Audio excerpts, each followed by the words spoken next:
आप सभी को मेरी नमस्कार। मैं नीरज सूद आप सभी का अपने चैनल पर स्वागत करता हूं।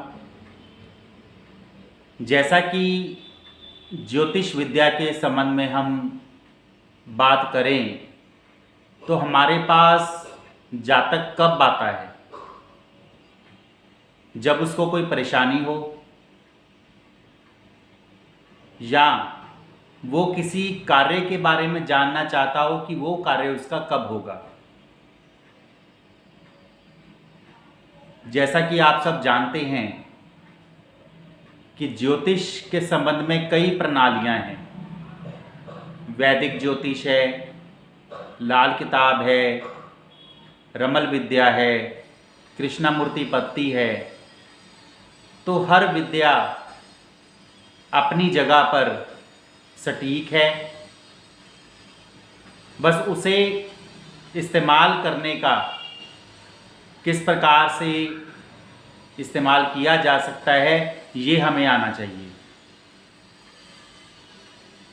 जैसा कि ज्योतिष में भविष्य कथन क्या हमें फल प्राप्त हो रहे हैं, किस प्रकार से दशा हमें फल दे रही है, तो उसके विषय में ये जानकारी यदि हम पढ़ पाएँ, समझ पाएँ, तभी हम बेहतर विकल्प दे सकते हैं। देखिए, जैसा कि कोई जातक कोई बड़ी इन्वेस्टमेंट करने जा रहा हो और यदि उसकी दशा, अंतर्दशा, प्रत्यंतर दशा, दूसरे भाव धन भाव, छठे भाव प्राप्ति, दशम भाव कर्म स्थान, प्रोफेशन और 11वां भाव जो होता है लाभ का, यदि उसको दर्शा रही होगी तो उसको फायदा मिलेगा।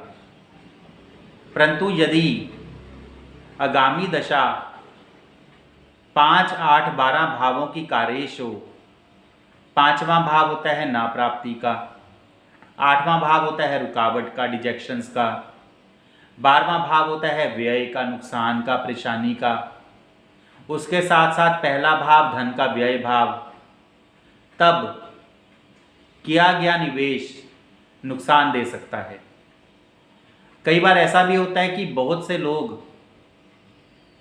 किसी बड़े काम में हाथ डालते हैं और वो उसके लिए, जैसे वो विदेश जाना चाहते हैं, उसके लिए वो पैसा उधार ले लेते हैं और फिर विदेश चले जाते हैं कि वहाँ पर जाकर उन्हें अच्छा काम मिलेगा।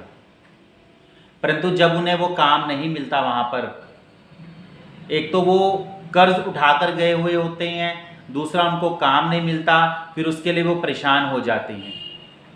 तो हमेशा आप जो कार्य करने जा रहे हैं, चाहे विदेश में नौकरी के लिए जा रहे हैं, चाहे वो कहीं इन्वेस्टमेंट करने जा रहे हैं, तब आपको कम से कम आगामी दशा के बारे में जानकारी होनी चाहिए कि क्या आपको फ़ायदा होगा कि नुकसान होगा।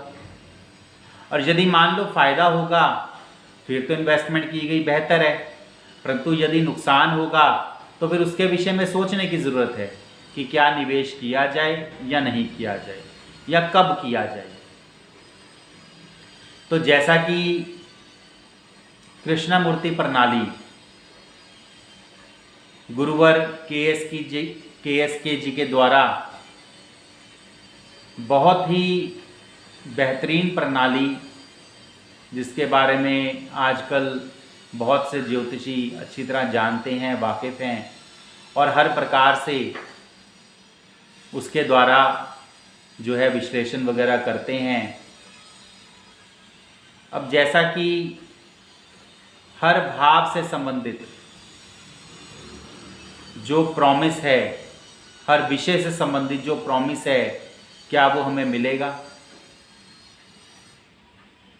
जैसे शादी के संबंध में देखें तो जो जातक हमारे पास आया है, क्या उसकी कुंडली में सप्तम भाव का उपनक्षत्र स्वामी, क्योंकि देखिए सप्तम भाव होता है विवाह का, सप्तम भाव का उपनक्षत्र स्वामी क्या विवाह दे रहा है?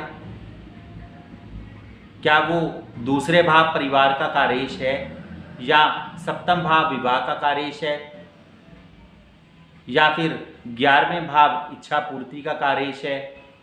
तो सप्तम भाव का उपनक्षत्र स्वामी 2, 7, 11 भावों का कार्येश हो तब शादी अवश्य होगी, ये हमारा मानना है। लेकिन वो शादी कब होगी? क्या जो महादशा चल रही है क्या वो शादी देने लायक है? यदि मान लो सप्तम भाव का उपनक्षत्र स्वामी शादी का प्रॉमिस दे रहा है, परंतु जो महादशा चल रही है वो यदि शादी देने लायक नहीं है तो फिर उस दशा में शादी नहीं होगी, या उससे अगली जो महादशा होगी यदि उसमें भी प्रॉमिस नहीं है तो फिर शादी उस दशा में भी नहीं होगी। तो हर विषय से संबंधित प्रॉमिस और उसकी जो पूर्ति है क्या वो है। इसके अलावा जातक नौकरी करेगा कि व्यापार करेगा, नौकरी के भाव 2, 6, 10, 11 और व्यापार के भाव 2, 7, 10, 11। अब जातक जो व्यापार करेगा वो किस प्रकार का व्यापार कर सकता है, और यदि नौकरी करेगा तो कौन से क्षेत्र में नौकरी हो सकती है, क्या वो नौकरी फायदेमंद रहेगी। क्योंकि 2, 6, 10, 11 भाव जो हैं नौकरी के जो पॉजिटिव भाव हैं, और 1, 5, 8, 9, 12 भाव जो हैं वो नौकरी के विरोधी भाव हैं। किसी जातक को नौकरी में दिक्कत परेशानी आ रही हो, संबंधित अधिकारियों से उसका बढ़िया से तालमेल ना हो, कार्य क्षेत्र में उसको बार बार दिक्कत परेशानी आ रही हो, तो सीधी सी बात है उसकी दशा में 1, 5, 8, 12 भाव जो हैं एक्टिव हैं, भाव 9 एक्टिव है। क्यों? क्योंकि ये नौकरी के जो भाव हैं, पॉजिटिव भाव हैं, उनके ये व्यय भाव हुए। तो जो भी प्रॉब्लम आती है जातक को, जिस विषय से संबंधित प्रॉब्लम आती है, उसके यदि व्यय भाव चल रही दशा में एक्टिव होंगे तो वो प्रॉब्लम दिखाई देगी। यदि 1, 6, 8, 12 भाव एक्टिव हैं तो पहला भाव लगन का हुआ, छठा भाव रोग का हुआ, 8वां भाव रिजेक्शन और घातक का हुआ, 12वां भाव अस्पताल डॉक्टर क्लिनिक का हुआ। अब इस समय में यदि खाने पीने में हम लापरवाही बरतेंगे तो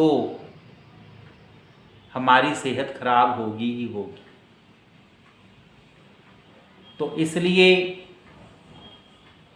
जो हमारी दशा चल रही है, जो पॉजिटिव भाव लेकर बैठी है, जो पॉजिटिव भाव एक्टिव हैं, उससे संबंधित यदि कार्य किए जाए तो फायदा होगा।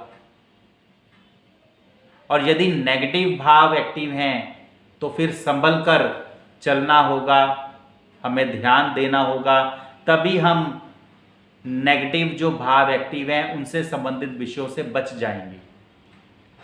तो इसलिए किस प्रकार से इन सबको देखा जाता है कृष्णामूर्ति प्रणाली के ज़रिए, आप मेरे आने वाले आगामी वीडियोस में तरह तरह के उदाहरण देखेंगे, तरह तरह के विषय देखेंगे, जिसके संबंध में आपको मैं बताऊंगा। तो आज और अभी के लिए इतना ही। धन्यवाद।